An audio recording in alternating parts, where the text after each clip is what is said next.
For the past few days, you might have seen something resurfacing everywhere.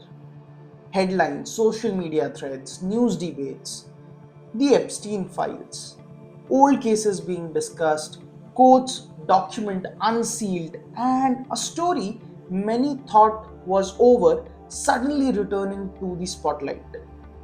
But before we talk about documents, before we talk about files, we need to understand something far more basic.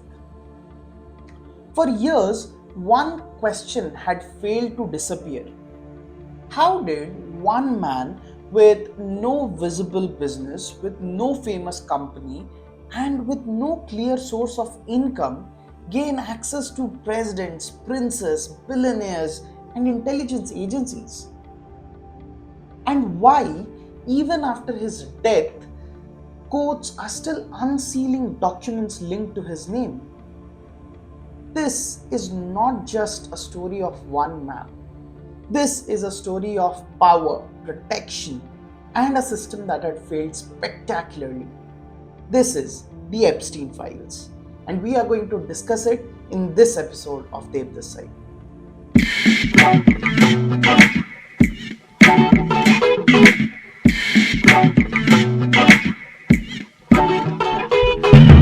Jeffrey Epstein did not begin his life as a powerful financier. There was no startup story, no famous hedge fund, no public company. He started as a school teacher and then somehow entered elite financial circles without a clear or transparent business model. Yet by 1990s, Epstein was living life like a global elite. Multiple luxury properties, a private jet, private island, and access to people who most of the world could never reach. Journalists investigating him kept hitting the same wall. There was no clear answer about where did the money came from. That mystery would later become very much and deeply troubling. Behind the wealth, there was far darker reality.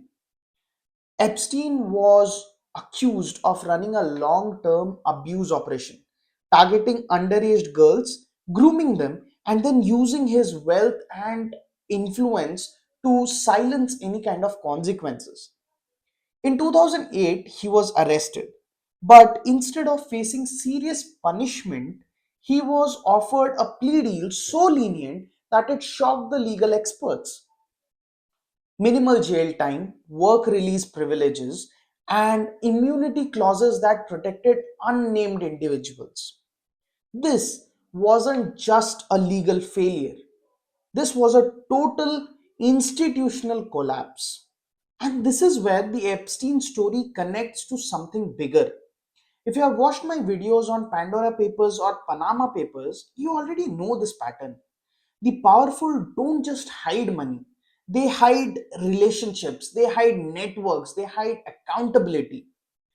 If you haven't watched them, I strongly recommend you to watch them. The links would be in the description because together these stories explain how secrecy protects the powerful across the globe. In 2019, Epstein was arrested once again, this time on federal charges. There were no quiet settlements this time, no backroom deals. But before the case could go to trial, Epstein was found dead in his cell room. The official ruling? Suicide. Yet, broken cameras, procedural failures, and ignored warnings led to global disbelief.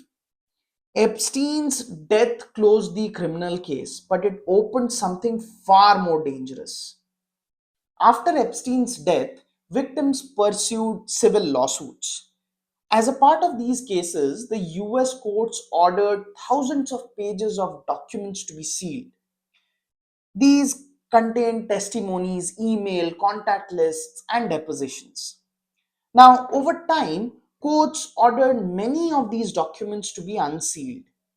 These releases are what people now call as Epstein Files. One critical clarification: these are not conviction lists, these are not verdicts. Being named does not automatically mean guilt. Yet, they reveal how deeply Epstein was embedded in the global elite circles. The Epstein files matter because they expose something uncomfortable, not just criminal behavior, but how power bends system. Why were warnings ignored? Why was justice delayed? Why were institutions more concerned for reputation than victims? This case became a mirror, not of just one criminal, but of a world where influence often outweighs accountability. Jeffrey Epstein is gone, but the question he left us are very much alive. Epstein files don't give us every answer. What they give us is a glimpse into how power operates when no one is watching. And that is why the story continues to resurface again and again and again. So that's it for today, guys. I hope you liked the video. If you enjoy watching our content, please do subscribe to the channel because we are going to break down geopolitics and economics in a way that makes sense for all of us. See you in the next one soon. Till then, stay happy, stay diplomatic. This is Dev this side signing off. Peace.